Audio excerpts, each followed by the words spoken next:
बिस्मिल्लाहिर्रहमानिर्रहीम, अस्सलाम वालेकुम। मैं असदुल्ला खान हूँ। सबसे अहम सवाल यह है कि अपोजिशन अचानक पैनिक क्यों हो गई है, अचानक गुस्से में क्यों आ गई है। अपनी स्ट्रेंथ शो करने के बाद, 14 लोगों की पावर शो करने के बाद तो उसको बहुत रिलैक्स्ड होना चाहिए था, हंसता मुस्कुराता हुआ चेहरा मीडिया के सामने आना चाहिए था, कॉन्फिडेंट दिखना चाहिए था। लेकिन अपोजिशन परेशान थी, गुस्से में थी। बिलावल भुट्टो ज़रदारी, मौलाना फजल रहमान, शहबाज शरीफ सब गुस्से में दिखाई दिए। सब जो है वो अपसेट दिखाई दिए। क्यों? आज जो सरबराही इजलास हुआ है अपोजिशन का, जो मुत्तहिदा अपोजिशन का जो इजलास हुआ है, इस इजलास के बाद बिलावल भुट्टो ने यह कह दिया कि अगर पीर को इजलास ना बुलाया गया तो फिर ये OIC का इजलास मुनक्किद करके दिखाएं। यानी OIC के इजलास को रोकने की धमकी दे दी। उन्होंने कहा कि अगर 14 दिन के अंदर अंदर, यानी 8 तारीख को रिक्वेजिशन जमा हुई थी, आप जानते हैं, और 21 तारीख उनके मुताबिक ये पूरे हो जाते हैं। 21 या 22 चलें, 21 और 22 तारीख पर 14वां दिन होगा।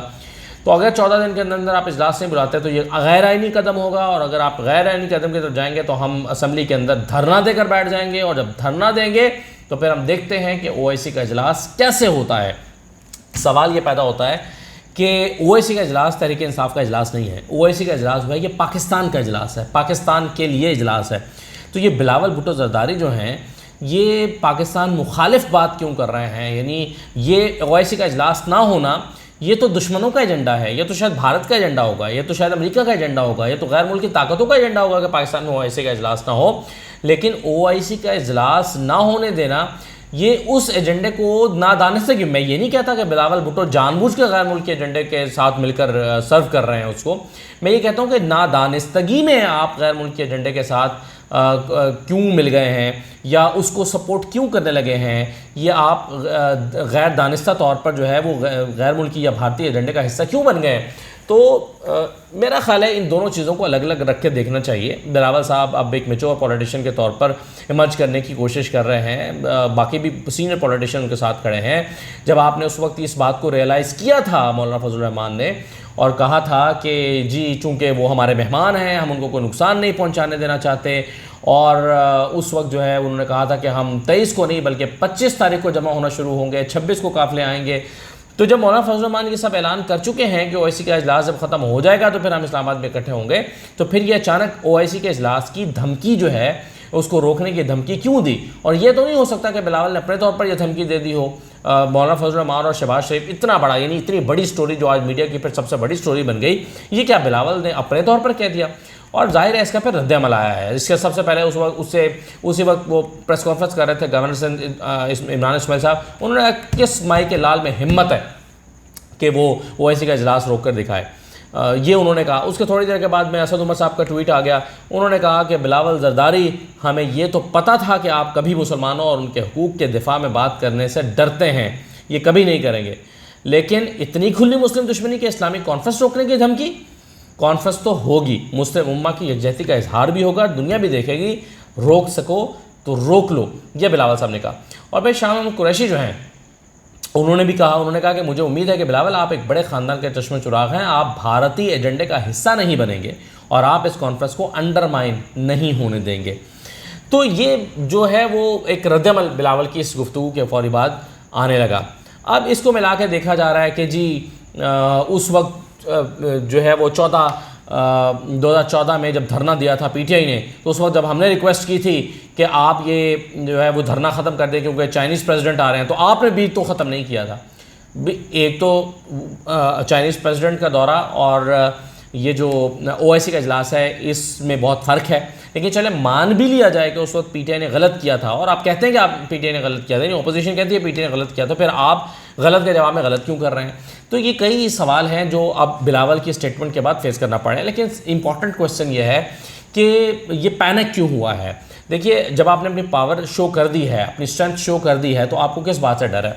अपोजिशन को इस बात से डर है कि अगर इन्होंने डिले किया और हफ्ता 10 दिन का टाइम मिल गया तो जो हुकूमत होती है उसके पास बहुत ज़्यादा ऑफ़र्स होती हैं या बहुत ज़्यादा रास्ते होते हैं। वो तरक्याती फ़ंड्स के ज़रिए या मुख्तलिफ़ चीज़ों के ज़रिए या मुख्तलिफ़ ओहदों के ज़रिए या वज़ीर लगाने का या कोई और ओहदा नवाजने का उनके पास ऑप्शन होता है।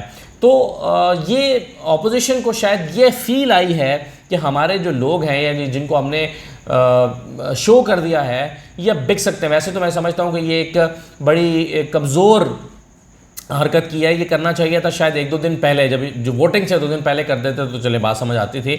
लेकिन अभी इजलास ही नहीं बुलाया गया और आपने अपने बंदे शो कर दिए हैं, तो आप हुकूमत जो है इन लोगों को टारगेट कर सकती है इनके ख़िलाफ़। जैसे कि आपने देखा कि इनको नोटिस भेज दिया गया, कानूनी चाराजोई शुरू हो गई, इन लोगों को जो है वो ऑफ़र्स की जा सकती हैं, इनको अपने साथ वापस राज़ी करने की कोशिशें हो सकती हैं।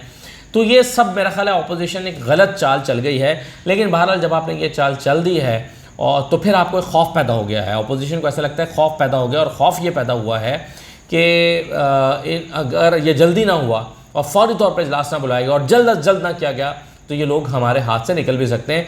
ऐसा लगता है कि यही वजह है कि इसको जल्द अज जल्द इजलास बुलाने के लिए इसरार किया जा रहा है और कहा जा रहा है कि फौरी तौर पर इसको किया जाए, क्योंकि उनको लगता है कि अगर ये कुछ दिन डिले हो गया, एक तो ज़ाहिर है हुकूमत सुप्रीम कोर्ट के पास चली गई है, उसमें भी कुछ दिन लग जाएंगे उसकी तशरीह होने में, और जो है वो अगर और इसके अलावा हुकूमत भी इसको मैनेज कर सकती है। तो यही वजह है कि अपोजिशन चाहती है कि इसको जल्द अज जल्द किया जाए। जो सबसे बड़ी तशवीश की बात है वो है तसादुम। देखिए ऐसा लगता है कि तमाम रास्ते जो हैं वो तसादुम की तरफ बढ़ रहे हैं। आज वजीहा कमर जो MNA हैं उनके घर के बाहर PTI के लोग जमा हुए एहतजाज करने के लिए, तो PMLN के लोग भी जमा हो गए और तसादुम होते होते बचा।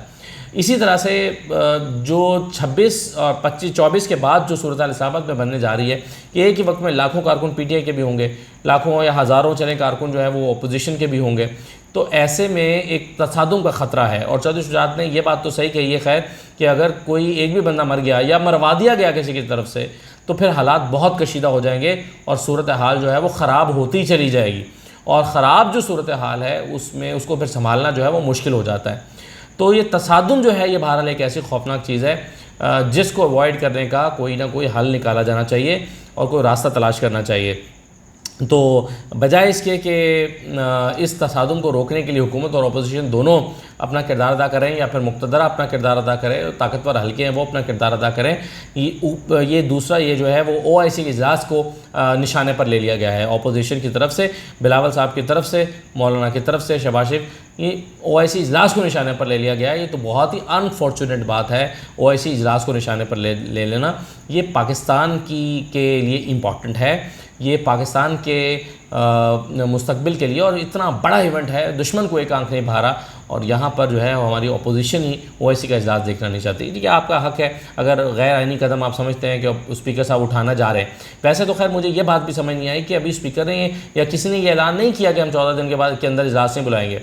ये स्पीकर साहब ने कहा था इजलास बुला के और उसको एडजर्न कर सकते हैं, वो 4-5 दिन के लिए अगर वो एडजर्न हो जाता है तो इसमें कोई गैर आइनी बात नहीं है। तो ये एज्यूम क्यों किया गया है कि जी ये स्पीकर साहब इजलास नहीं बुलाएंगे, ये एज्यूम क्यों किया गया है? किसी की तरफ से ऐलान तो नहीं किया गया कि जी पीर को इजलास नहीं बुला रहे। तो इसको धमकी की शक्ल में ले जाना और टेम्परेचर को बढ़ा देना और तसादुम की तरफ लेकर जाना, एक आइनी और कानूनी रास्ता अगर अपोजिशन ने इख्तियार किया है तो उसको उसी आइनी और कानूनी रास्ते पर ही चलना चाहिए, ना कि तसादुम के रास्ते पर, टकराव के रास्ते पर और ये धमकी के रास्ते पर। धमकी, फिर जवाब में धमकी, फिर धमकियाँ और फिर मज़ीद धमकियाँ, इससे मेरा ख्याल है टेम्परेचर बढ़ेगा और तसादुम का रास्ता जो है वो हमवार होगा, जो कि नहीं होना चाहिए। इजाज़त दीजिए, अल्लाह हाफ़िज़।